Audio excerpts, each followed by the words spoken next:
जय हिंद साथियों, नमस्कार। आप सभी का स्वागत अभिनंदन है। देखिए, आज एक बहुत ही महत्वपूर्ण टॉपिक के बारे में हम चर्चा करने वाले हैं और आज का अपना टॉपिक रहने वाला है राजस्थान ज्योग्राफी से राजस्थान की मिट्टियाँ या मृदा।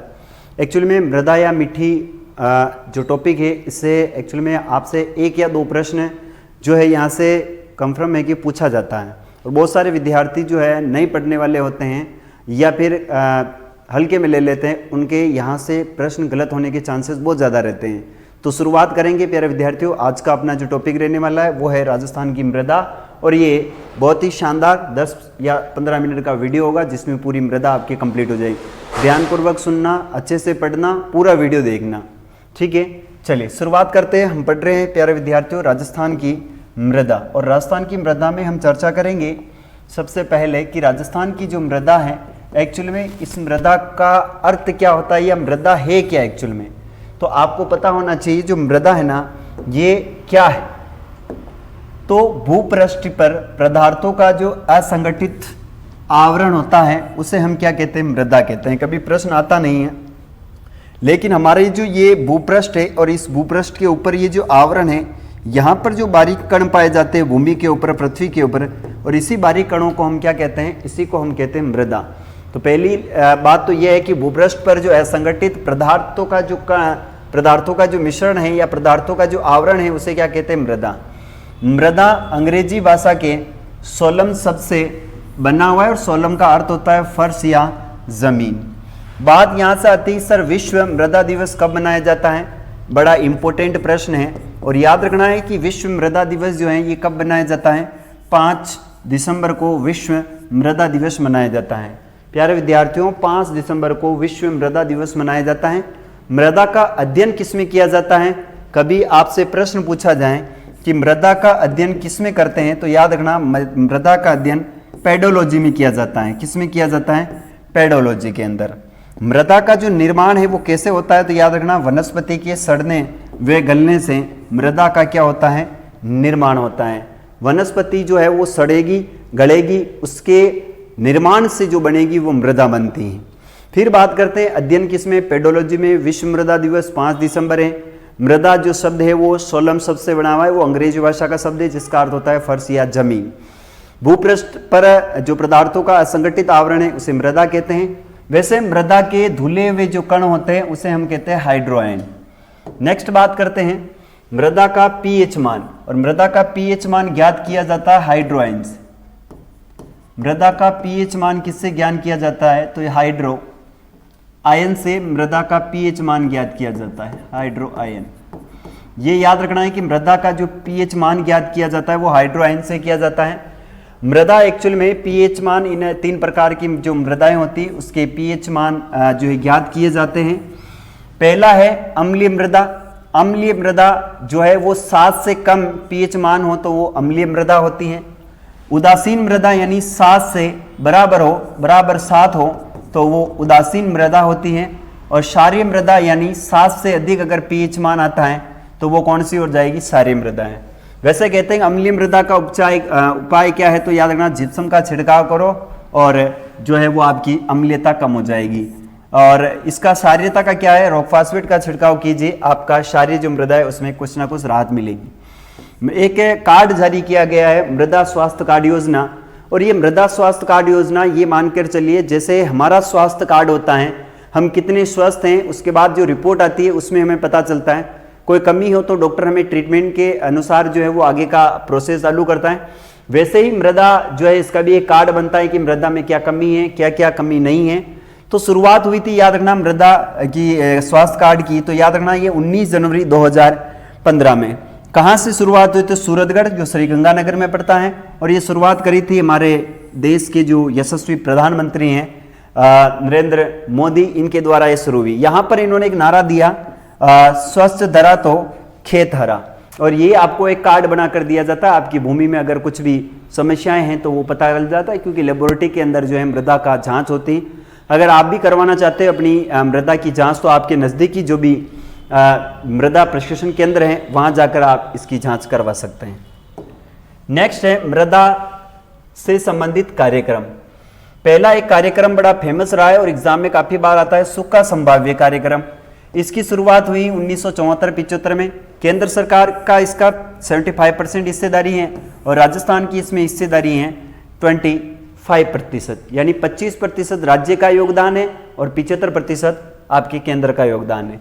दूसरी योजना जिसका नाम है मरु विकास कार्यक्रम 77-78 में शुरू हुई है। केंद्र का इसमें भी 75% और राज्य का इसमें 25% योगदान है। मृदा अपर्दन या मृदा का कटाव, मृदा अपर्दन या मृदा का कटाव, वैसे मृदा अपर्दन या मृदा के कटाव को हम कहते हैं रेंगती हुई मृत्यु, यानी किसान की रेंगती हुई मृत्यु, क्योंकि मृदा का जब जब कटाव होता है तो किसान को दुविधा हो जाती है, क्योंकि किसान जो है वो मृदा के अंदर अपनी फसल को बोता है। अगर मृदा जो है मिट्टी नहीं है तो वैसा वो कहाँ खेती करेगा, क्या है, धीरे धीरे मृदा का ह्रास होता जा रहा है, यानी इंसान की क्या होती जा रही है, किसानों की मृत्यु होती जा रही है। 3 प्रकार से जो है आपका मृदा अपर्दन होता है। एक होता है वायु अपर्दन, राजस्थान में सर्वाधिक अपर्दन जो होते हैं वायु अपर्दन से होते हैं, और ये कहाँ होता है तो पश्चिमी मरुस्थल में। याद रखना हमारा जो राजस्थान है एक्चुअल में मरुस्थल ही है, और मरुस्थल के अंदर आपको पता है जोरदार हवा चलेगी, और एक मान लीजिए ये भूभाग और एक भूभाग, यहाँ पर रेत ही रेत है और ये उपजाऊ भूभाग है। अब यहाँ से रेत हवा के माध्यम से इधर उठी और उपजाऊ को भी क्या कर देगी, मरुस्थल में कन्वर्ट कर देगी। तो हवा के द्वारा सर्वाधिक राजस्थान में अपर्दन यानी जो है आपका कटाव होता है मृदा का, तो याद रखना है। चादरी अपर्दन दूसरा चादरी का मतलब होता है कि जब भी बारिश होती है तो पहाड़ों के ऊपर से पानी बहकर आता है और उस पानी से मृदा यानी मिट्टी का कटाव होता है और मिट्टी जो है वो कट कर बह जाती है, उसे हम चादरी अपर्दन कहते हैं। सर्वाधिक ये सिरोही और राजसमंद में चादरी अपर्दन होता है, पर्वतों से मिट्टी का कटाव चादरी अपर्दन कहलाता है। फिर तीसरा जो पड़ता है वो जल अपर्दन है। वैसे जल अपर्दन सर्वाधिक जो है वो चंबल बेसिन में होता है, चंबल नदी के प्रवाह क्षेत्र, जिसमें आपको पता है कौन कौन से जिले शामिल है, उन जिलों में ये समस्याएं देखने को मिलती हैं। जल के द्वारा अपर्दन होना या मिट्टी का कटाव होना जल अपर्दन कहलाता है। मृदा अपर्दन किसान की रेंगती हुई मृत्यु कहते हैं इसे। मृदा का संरक्षण कैसे किया जाए, पेड़ पौधे लगाओ, गायें भैंसों को कम चराओ, अतिचारण को कम करना चाहिए और मेड़बंदी कार्यक्रम चलाना चाहिए। ये 3 प्रकार है जिसमें मृदा का संरक्षण कर सकते हैं। मृदा का ह्रास कैसे हो रहा है, पेड़ पौधों की लगातार कटिंग हो रही है, अतिचारण किया जा रहा है और मेड़बंदी जो वो नहीं की जा रही है, इसलिए ह्रास हो रहा है। संरक्षण करना हो तो पेड़ लगाओ, आपके अतिचारण को कम करो और मेड़बंदी कार्यक्रम चालू करो। फिर है भारतीय कृषि अनुसंधान परिषद नई दिल्ली, इसके अनुसार याद रखना इसकी स्थापना हुई 1929 में। राजस्थान में मृदा के इन्होंने 8 प्रकार बताए हैं। पहली मृदा पढ़ने वाले हैं रेतीली मृदा। वैसे ये शुष्क मरुस्थल के अंदर पाई जाती है रेतीली मृदा, याद रखना। राजस्थान के सर्वाधिक भूभाग में पाई जाने वाली मृदा है, लगभग ये 1 लाख वर्ग किलोमीटर में ये मृदा पाई जाती है, आपको याद रखना है। यहां पर जिले कौन से हैं तो याद रखना, जिले में हम बात करें तो जैसलमेर जिला इसमें आता है। जैसलमेर के बाद है बाड़मेर, जोधपुर ग्रामीण, फलोदी और बीकानेर, ये कुछ जिले जो हैं इसमें शामिल हैं, याद रखना है। ये याद रखना जो है क्या है, आपके राजस्थान में सर्वाधिक भूभाग पर पाई जाने वाली मिट्टी है कौन सी है तो रेतीली मिट्टी है। इसमें नमी धारण करने की क्षमता बहुत कम होती है, क्योंकि रेत के कण हैं, पानी डालोगे रेत में से रिस कर नीचे चला जाएगा, ये खुद जो है उस कण को पानी को धारण नहीं करते हैं, रेत के कण, पानी बह जाता है। कैल्शियम की मात्रा अधिक पाई जाती है। याद रखना यहाँ पर वनस्पति कौन सी पाई जाती है, जीरोफाइटर मरुद्भिद है। फसल कौन सी, मूंग उड़द, आपकी ज्वार बाजरा जो है ये छोटी मोटी फसलें यहाँ पर होती है। नेक्स्ट आगे बढ़ते हैं, दूसरी मिट्टी का प्रकार है, उसका नाम है सीरोजम या फिर धूसर मिट्टी। ये अर्धशुष्क मरुस्थल में पाई जाती है और लगभग 75,000 वर्ग किलोमीटर में ये मिट्टी पाई जाती है। यहाँ पर वनस्पति है वो है स्टेपीज वनस्पति पाई जाती है। वैसे यहाँ पर खेजड़ी बबूल वगैरह के वृक्ष हैं, यहीं पर मूंग मोट उड़द ज्वार बाजरा यही यहाँ पर खेती होती है। ये भी जो है मिट्टी याद रखना, ये मिट्टी भी थोड़ी नमी धारण करने की क्षमता इसमें भी कम होती है। तीसरी मिट्टी आती है, उसका नाम है भूरी कच्छारी मिट्टी। यह घग्गर बेसिन में पाई जाती है, जिसमें हनुमानगढ़, अनूपगढ़ और श्रीगंगानगर 3 जिले शामिल है। अनूपगढ़ घग्गर बेसिन को ही हम क्या कहते हैं, योधे प्रदेश के नाम से जानते हैं। वैसे यहाँ पर सबसे ज़्यादा जो फसलें होती है जिसका नाम है चावल, गेहूँ, कपास, है ना। अगर आप श्रीगंगानगर की देखो तो इसे अन्न का कटोरा कहते हैं, अपन क्या कहते हैं, अन्न का कटोरा, या फिर धान का कटोरा या अन्न का कटोरा कहते हैं। क्यों कहते हैं? क्योंकि यहां पर सर्वाधिक उत्पादन होता है। वैसे किन्नू और माल्टा का उत्पादन भी कहां होता है? किन्नू व माल्टा का उत्पादन भी याद रखना श्री गंगानगर में होता है। फिर है लाल पीली मिट्टी की बात करें तो ये उत्तरी अरावली के अंदर पाई जाती है, जिसमें झुंझुनू, नीमका थाना, जयपुर ग्रामीण और अजमेर शामिल है। फिर बात करते हैं, देखो इसमें लाल होने का क्या कारण है? तो याद रखना लाल होने का कारण है लोहांश की मात्रा होना। क्या है? तो याद रखना लोहांश की अधिकता है। किसकी अधिकता है? लोहांश की अधिकता के कारण, लोहांश की मात्रा अधिक होने के कारण, लोहांश की मात्रा अधिक होने के कारण इसे इस प्रकार से समझ सकते हैं। अगर मैं इस प्रकार का तीर बना रहा हूं तो ये अधिक को दर्शाता है। लोहांश की मात्रा अधिक है, इस कारण इसका जो रंग है वो लाल होता है। वैसे लाल लोमी मिट्टी है, इसको आप इंपोर्टेंट कर लेना क्योंकि यही प्रश्न एग्जाम में आता है। दक्षिणी अरावली में पाई जाती है, डूंगरपुर, बांसवाड़ा, चित्तौड़गढ़ और भीलवाड़ा में लाल लोमी मिट्टी पाई जाती है। Very very important. इसमें मक्का का सर्वाधिक उत्पादन होता है, याद रखना। इसमें मक्का सर्वाधिक उत्पादन होता है, ये भी आपको याद रखना। वैसे मक्का अनुसंधान केंद्र कहाँ है? तो अनुसंधान केंद्र आपके बांसवाड़ा के अंदर है, याद रखना है, बांसवाड़ा। नेक्स्ट आगे का प्रश्न है, मिट्टी है जलोढ़ कच्छारी मिट्टी, डेल्टाई मिट्टी या दोमट मिट्टी कहते हैं। यह पूर्वी मैदानी भाग के अंदर पाई जाती है। पूर्वी मैदानी भाग का क्षेत्रफल आता है, याद रखना 23.3% भूभाग पर आपका जो है पूर्वी मैदानी भाग है। वैसे यह भाग भारत के किस भौतिक प्रदेश का भाग है? तो उत्तर के विशाल मैदान का है, उत्तर के विशाल मैदान का भाग है। उत्तर के विशाल मैदान में कौन सी मिट्टी पाई जाती है? जलोढ़। जलोढ़ मिट्टी विश्व की सबसे उपजाऊ मिट्टी है। इस मिट्टी को दो प्रकार, एक तो है नवीनतम जलोढ़ जिसे हम बांगर कहते हैं, खादर कहते हैं, और एक पुरानी है जिसे हम बांगर कहते हैं। खादर क्या है? नदियों द्वारा लाई गई प्रत्येक साल में जो चेंज होने वाली मिट्टी है उसे हम खादर कहते हैं। और जो पुरानी यानी 2 साल 5 साल तक जो मिट्टी का परिवर्तन नहीं हुआ, चेंजेस नहीं हुआ है, पानी वहां तक नहीं पहुंचा है, इसलिए इस मिट्टी को कहते हैं बांगर। आगे बात करते हैं, यहाँ पर फसलें जैसे मक्का, मूंगफली, सरसों, यहाँ का सर्वाधिक उत्पादन होता है। वैसे याद रखना सरसों उत्पादन में राजस्थान का प्रथम स्थान है। सरसों उत्पादन में राजस्थान का प्रथम स्थान है। ये प्रश्न भी काफी बार पूछा गया है कि सरसों उत्पादन में राजस्थान का कौन सा स्थान है? तो राजस्थान का प्रथम स्थान है। बाजरा में भी प्रथम स्थान है, याद रखना। चलिए नेक्स्ट आगे बढ़ते हैं। 7वीं मिट्टी है काली मिट्टी, मध्यम काली मिट्टी। इसमें नमी धारण करने की क्षमता सर्वाधिक होती है। यह दक्षिणी पूर्वी पठारी प्रदेश, हाड़ौती का पठार, मालवा का पठार जिसमें ज्यादा पाई जाती है। विश्व की दूसरी सबसे उपजाऊ मिट्टी है। इसके उपनाम है श्वेत जुती हुई मिट्टी। श्वेत जुती हुई मिट्टी या वर्षा में ये चिपचिपी हो जाती है, ग्रीष्म ऋतु में इस मिट्टी में दरारें पड़ जाती हैं। ये ज्वालामुखी या लावा से निर्मित मिट्टी है, लावा या ज्वालामुखी से निर्मित मिट्टी है। और इसमें अफीम, कपास, सोयाबीन, इसबगोल की सर्वाधिक मात्रा होती है। और आपको याद रखना बासमती जो चावल है वो वैसे कहाँ होते हैं? बासमती चावल आप कमेंट करके बताना कि सर बासमती चावल कहाँ होते हैं? बासमती चावल हाड़ौती में बासमती चावल किस जिले में सर्वाधिक होते हैं? आपको कमेंट करके बताना है। ये आंसर आपको कमेंट में पिन करके देना है। हाड़ौती में बासमती चावल सर्वाधिक कहाँ होते हैं? नेक्स्ट आगे है लवणीय मिट्टी जिसे कहते हैं रे कलर मिट्टी, चाप मिट्टी, क्षारीय मिट्टी या कोपेन मिट्टी के नाम से भी जानते हैं। सर्वाधिक ये नागौर में, डेडवाना, पाली, जयपुर ग्रामीण और अजमेर में। सर्वाधिक खारे पानी की जिले यहीं पर पाई जाती है। और अन्य मिट्टी का नाम है लाल भूरी मिट्टी जो अजमेर और भीलवाड़ा में पाई जाती है। नेक्स्ट आगे है मिट्टी का वैज्ञानिक वर्गीकरण। वैसे मिट्टी का वैज्ञानिक वर्गीकरण 5 भागों में किया गया है, जिसमें शुष्क मरुस्थल में एंटीसोल्स पाई जाती हैं, अर्ध शुष्क में एरिडोसोल्स हैं, अरावली के अंदर इंसेप्टिसोल्स हैं, पूर्वी मैदानी भाग के अंदर एल्पिसोल्स हैं और दक्षिणी पूर्वी पठारी भाग के अंदर वर्टिसोल्स मिट्टी पाई जाती है। नेक्स्ट हम बात करते हैं आगे, चलिए राजस्थान का कृषि विभागीय मृदा वर्गीकरण। राजस्थान का जो कृषि विभागीय मृदा वर्गीकरण है उसके बारे में हम देखने वाले हैं क्या है। देखिएगा सबसे पहले हम बात करते हैं कि कौन सी मृदा है। तो चुगदा प्रकार बताए गए इस मिट्टी के। कितने प्रकार हैं?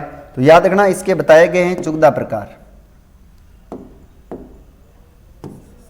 कितने प्रकार बताएंगे? चुगदा मिट्टी के प्रकार बताएं, जिसमें से पहली मिट्टी की बात करें तो मरुस्थलीय एवं बालू का स्तूप जो मिट्टी है ये कहाँ पाई जाती है? तो जोधपुर में, बाड़मेर में, जैसलमेर में एवं बीकानेर में पाई जाती है।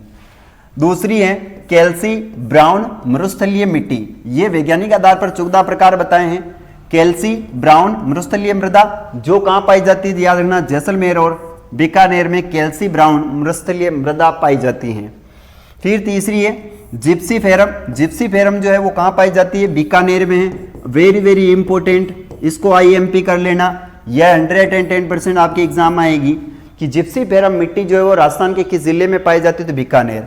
मरुस्थलीय मृदा डेजर्ट सोल जो कहाँ है, श्रीगंगानगर, चूरू, झुंझुनू, बीकानेर, अनूपगढ़, जैसलमेर, नागौर, बाड़मेर, बालोतरा, जोधपुर ग्रामीण, फलौदी और सिक्कर के अंदर जो है वो मरुस्थलीय मृदा पाई जाती हैं। नेक्स्ट आगे की बात करते हैं।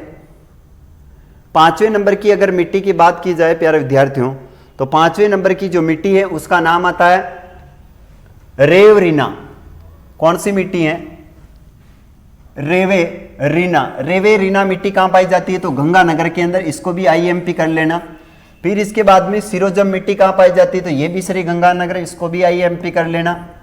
फिर है दूसर बुरी जलोढ़ मिट्टी जो आपके जालोर, पाली, नागौर, डीडवाना, कुचामन, अजमेर और सिरोही में पाई जाती है।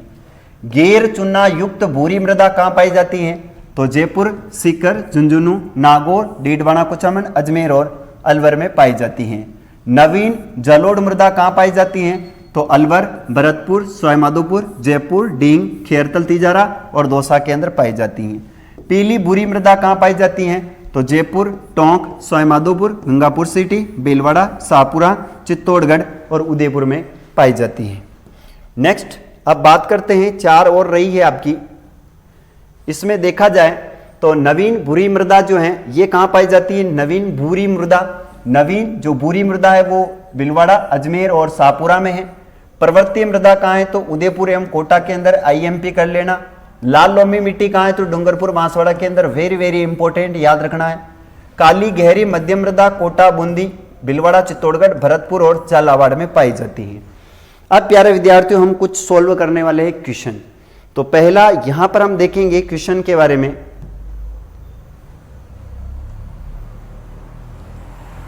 चलिए यहां पर प्रश्न आई होप आपको दिख रहे होंगे। पहला प्रश्न कहता है कि कपास के लिए कौन सी मिट्टी सर्वोत्तम मानी जाती है। कपास के लिए कौन सी मिट्टी जो है वो सर्वोत्तम मानी जाती है, तो आपको बतानी है कपास के लिए सर्वोत्तम मिट्टी कौन सी है। लाल मिट्टी है, दोमट मिट्टी है, काली मिट्टी है या फिर जलोढ़ मिट्टी है। प्रश्न है कपास के लिए कौन सी मिट्टी सर्वोत्तम मानी जाती है, तो कपास के लिए सर्वोत्तम मिट्टी हो जाएगी वो है काली मिट्टी। और ये कहां पाई जाती है, तो याद रखना ये कोटा में, हाड़ौती में। राजस्थान की सर्वाधिक उपजाऊ मिट्टी कौन सी है, रेतीली मिट्टी है, जलोढ़ मिट्टी है, दोमट मिट्टी है या फिर लेटेराइट। राजस्थान में नहीं पाई जाती। जलोढ़ मिट्टी विश्व की सबसे उपजाऊ मिट्टी है। किस मिट्टी में नाइट्रोजन की कमी होती है किंतु लोहा या फास्फोरस, चूना तथा पोटास की प्रचुरता होती है। काली मिट्टी में, कछारी मिट्टी में, जलोढ़ मिट्टी में या फिर लाल पीली मिट्टी के अंदर है। तो तीसरे का क्या आंसर होगा प्यारे विद्यार्थियों, जल्दी से कमेंट करके बताएं। तीसरे का आंसर होने वाला है, राइट आंसर होगा कछारी मिट्टी।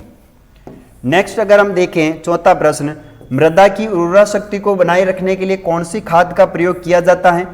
अमोनियम सल्फेट, यूरिया या फिर इफ्को या फिर गोबर व हरी खाद। मृदा की उर्वरता शक्ति को बढ़ाने के लिए गोबर की खाद का प्रयोग किया जाना चाहिए। पांचवा प्रश्न की बात करते हैं कि पांचवा प्रश्न क्या कहता है, पीली मृदा क्षेत्र में बोई जाने वाली फसल कौन सी है। पीली जो मृदा है इसमें बोई जाने वाली फसल है चावल है, सोयाबीन है, मूंगफली है या फिर चना है। यानी प्रश्न पूछा गया है कि पीली मिट्टी क्षेत्र में बोई जाने वाली फसल कौन सी है। यानी पांचवे का आपको आंसर देना है कि पांचवे का आंसर क्या होगा, तो पांचवे का आंसर होगा चावल है। सर्वाधिक चावल वैसे बोई जाती है पीली, और चावल होते कहां, तो याद रखना श्री गंगानगर में, श्री गंगानगर घग्गर बेसिन में, याद रखना है। किस मिट्टी में लवण की मात्रा अधिकता होती है, काली में, दोमट में, रेतीले में, जलोढ़ में, तो राइट आंसर रेतीली मिट्टी होगा। किस मिट्टी में लोहे अंश की मात्रा अधिक होती है, मिश्रित लाल व पीली मिट्टी में, लेटेराइट मिट्टी में, लाल लोमी मिट्टी में या काली मिट्टी में, तो राइट आंसर होगा मिश्रित व लाल पीली मिट्टी। फिर देखते हैं 8वें नंबर का क्वेश्चन है। 8वें नंबर का क्वेश्चन कहता है प्यारे विद्यार्थियों, किस मिट्टी में चूने व नाइट्रेट की कमी है? किस मिट्टी में चूने व नाइट्रेट की कमी है? लेटेराइट मिट्टी में, लाल लोमी मिट्टी में, लाल काली मिट्टी में या लेटेराइट मिट्टी में? 8वें का आंसर क्या होने वाला है कि जो मिट्टी है किस मिट्टी में चूने व नाइट्रेट की कमी होती है? तो याद रखना ये होती है आपके लेटेराइट मिट्टी में। निम्न में से कौन सी मिट्टी में नमी रोकने के विशेष गुण होते हैं? काली मिट्टी है, दोमट मिट्टी है, कछारी मिट्टी है, रेतीली में तो होते ही नहीं है। तो राइट आंसर हो जाएगा सबसे ज्यादा नमी धारण करने की क्षमता काली में होती है। निम्न में से कौन सी मिट्टी मक्का, चावल, गन्ने का फसल के लिए सर्वाधिक उपयुक्त है? दोमट मिट्टी है, काली मिट्टी है, लेटेराइट मिट्टी है या फिर लाल पीली मिट्टी है? 10वें का आंसर देना है कि किस मिट्टी में मक्का, चावल, गन्ने की फसल के सर्वाधिक उपजाऊ हैं। तो इसमें राइट आंसर होगा दोमट मिट्टी। फिर प्रश्न है आपका 11वें नंबर का, क्या कहता है? राजस्थान के किस हिस्से में मध्यम काली मिट्टी पाई जाती है? राजस्थान के किस हिस्से में मध्यम काली मिट्टी पाई जाती है? शेखावाटी है, मेवाड़ है, वागड़ है या फिर हाड़ौती है? तो याद रखना हाड़ौती के अंदर है। सेम क्या है? मिट्टी है, उर्वरक है, जलमग्नता से उत्पन्न समस्या है या घास है? तो याद रखना। और सबसे सेम की समस्या जो है यहाँ लिखवा देता हूँ, सेम की जो समस्या है ये समस्या पाई जाती है, याद रखना। सरी हनुमानगढ़ के अंदर एक स्थान पड़ता है जिसका नाम है बड़ोपल गांव। हनुमानगढ़ में एक स्थान पड़ता है जिसका नाम है बड़ोपल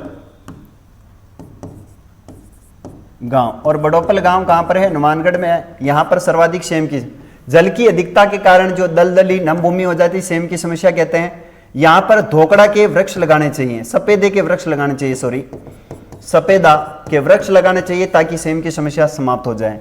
राजस्थान की सर्वाधिक उपजाऊ मिट्टी कौन सी है? इंसेप्टिसॉल्स, एंटीसॉल्स, वर्टिसॉल्स या एल्पिसॉल्स हैं? तो सर्वाधिक जो उपजाऊ मिट्टी है वो हो जाएगी आपकी एल्पिसॉल्स यानी जलोढ़ मिट्टी, जलोढ़ मिट्टी। तो इस प्रकार से प्यारे विद्यार्थियों ये आपका एक टॉपिक था मिट्टी का जो समाप्त हुआ। क्लास अच्छी लगी हो तो लाइक करना, चैनल पर नए हो तो चैनल को सब्सक्राइब करना और क्लास अच्छी लगे प्यारे विद्यार्थियों सबको एक बार शेयर जरूर करना। मिलेंगे अपन अगले टॉपिक में जिसमें हम पढ़ेंगे राजस्थान का एकीकरण। तो अभी के लिए इतना ही, तब तक के लिए जय हिंद, वंदे मातरम।